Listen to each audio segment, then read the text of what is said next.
So yun, bahala na, i-record ko na aking first video. Wala na kami dadahilan eh, putang na, ginawa ko na lahat eh. Nakakain na ako, nakaligo na ako. Basta, gusto ko lang din mag-vlog. Hindi makailangan, pero gusto ko lang. Kasi may camera ko. Sige.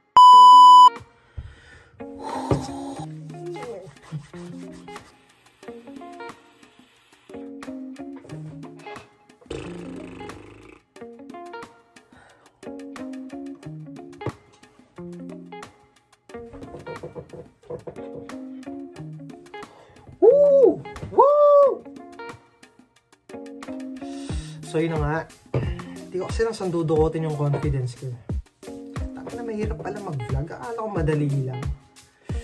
Sabi nyo sa mga pinapanood kong videos na be yourself, be yourself. Yun, ang hirap na eh. Siguro sa simula lang, di ba? Alam ko madedevelop din naman yun. Yun din naman gusto kong gawin eh. Kaya naisipan ko mag-vlog eh. Parang gusto ko lang may something na may ma-develop din sa akin, sa sarili ko. Siyempre pag nakakapanood tayo ng mga iba nag-vlog, parang ang dali-dali lang sa kanila. Pero once na pag sinubukan pala, napahirap pala. Tsaka pod kasi doon. Ganda kasi na panaginipan ko, siguro mga 2 or 3 months ago.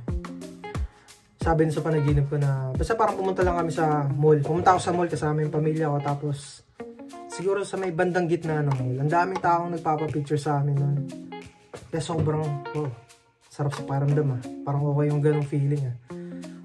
Tapos, basta ang dami na, tumpok na sila. Tapos may bandang likod ng mga tumpok ng tao. Meron doon magjowa. Parang sumigaw na, "Sir, subscriber din po kami, papicture din po kami." So yun, doon na naputol yung panaginip ko. Gumising na ako ng umaga no, nagtrabaho. Habang nasa trabaho, ganadong-ganado ako. Good mood, good vibes. Sabi ko, chill lahat, okay ah. Kaso pagdating ng tanghalian, lunch break na kami. Parang doon ko na-realize, tangina, imposible pala yun. Yung subscribe na salita, parang sa YouTube lang naman ginagamit yun, diba? Kaya naisip ko, tangina, imposible mangyari yun. Ano YouTube content na ginagawa? Paano magiging mangyari yun? Diba, ang pagkakalam nga natin na yung panaginip, kabaligtaran niya ng katotohanan, yung totoong mangyari sa totoong buhay. Pero sa akin naman, naisip ko, paano kung yun na yung clue? Paano kung pinasilip na sa akin yung posibleng maging ako? Posibleng maging kami or posibleng maging katotohanan in the future, diba? Paano kung yun na yung clue? Kaya doon ko na-realize, sige nga, try ko nga.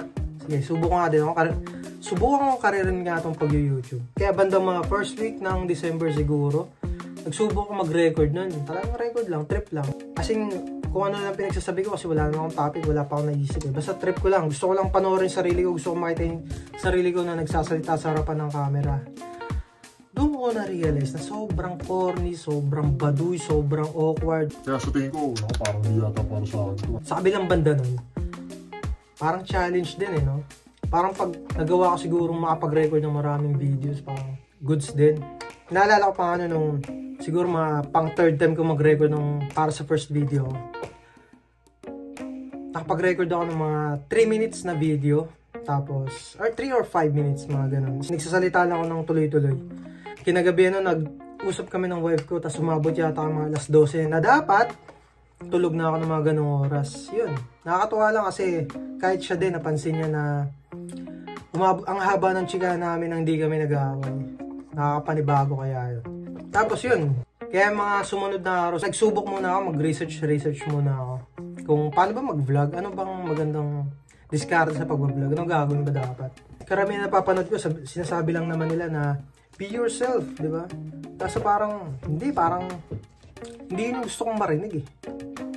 Parang ang dali naman magpakatotoo sa harapan ng camera. Ang problema, sa katulad ko na hindi naman sanay na nagsasalita sa harapan ng camera na mag-isa, tapos diba, parang ang laking adjustment, nakakapanibago sobra. Pero eventually sigurado na-enhance ko din naman yun. Doon ako mas na-excite. Tsaka itong klaseng content ba gagawin mo? Tangin lang yan. Ang alam ko lang, kailangan ko na lang magsimula. Tapos, bahala na si universe ko nung gagawin niya. Pero syempre, kailangan ko maging something creative. Something interesting. Para mag-stand out tayo, di ba? Hindi lang naman basta-basta gawa lang ng gawa. Alam ko naman din na bukod sa karanasan, lessons, mga kwento na gusto ko rin i-share. Meron pa may something pa akong kayang gawin. Parang gusto kong pakawalan yung mga naisip ko, yung mga creative ideas ko. Parang ayoko nang buruin sa isip ko na lang eh. Parang gusto ko na lang din siyang i-execute. Parang something ganun. Sa ngayon, basta first video ko lang to, trip lang muna. Eventually naman kasi, alam ko, madedevelop na yan. Dahan-dahan lang. Hindi ko mamadaliin yan. Ang target ko ngayon 2024, makapag-upload ng 100 YouTube videos. Yun. Hindi ko alam kung anong klaseng content gagawin ko. Basta kailangan ko 100 YouTube videos ngayong taon. Yun lang kasi kaya kong gawin. Hindi ko naman makokontrol kung sino mag-subscribe or ilan, or kung magbabiral man o hindi. Ang kaya ko lang kontrolin kung ilang YouTube videos i-upload ko. Tsaka syempre, bilang OFW, napaka-limited lang ng oras ko. Meron lang tayong 24 hours sa isang araw at sabihin natin yung 12 hours dun sa trabaho pa. Kailangan ko pa matulog ng 8 hours. Gusto kasi 8 hours yung tulog ko. Ayun, basta, bahala na. Kagaya na sinabi ko kanina, nakapag-research na akong paano sisimulan tong YouTube journey ko. Yun. Pero hindi ko na-research kung paano tatapusin. Kaya siguro, ganito na lang muna.